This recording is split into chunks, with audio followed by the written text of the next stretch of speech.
Le message du jour vous est présenté par notre frère Marc. Salut, chers bien-aimés de notre Père Céleste. Nous continuons ce matin avec les revendications de Jésus.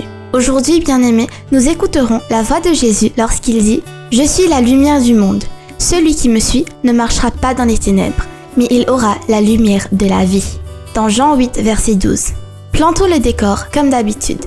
La conversation entre Jésus et les pharisiens a eu lieu à la fin de la fête des abris. Un autre rituel de la fête qui a pris fin avec la destruction du temple était la réjouissance à l'endroit où on puisait de l'eau.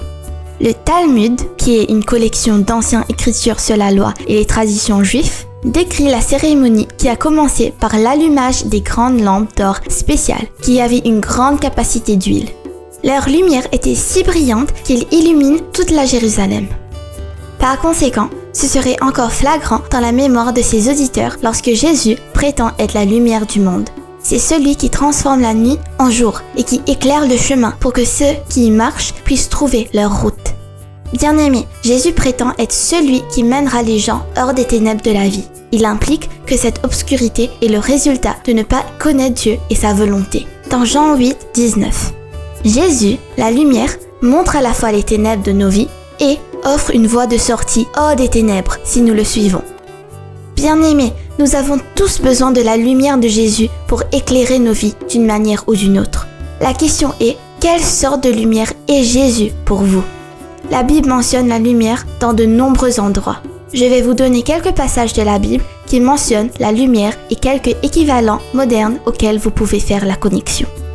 Jean 1, verset 5, Psaume 119, verset 105, Ésaïe 58, verset 8, Matthieu 4, verset 16 et Ésaïe 60, verset 1.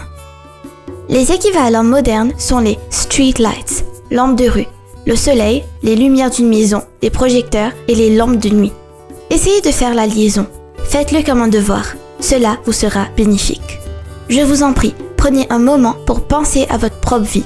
De quel type de lumière avez-vous besoin ? Avez-vous peur de l'avenir ? Et avez-vous besoin d'un lampadaire pour éclairer votre chemin ?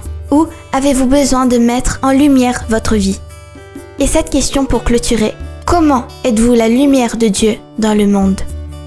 Je vous laisse réfléchir à vos propres réponses. Laissez le Saint-Esprit vous aider à comprendre que Jésus vous a fait la lumière du monde. Alors avec foi, bien-aimés, commencez à briller. Que Dieu vous bénisse tous. Nous nous retrouvons demain pour une autre revendication. Profitez de votre journée en lui. Au revoir. Si toi aussi tu crois que la parole de Dieu est une bénédiction, partage-la et sois une source de bénédiction pour les autres toi aussi.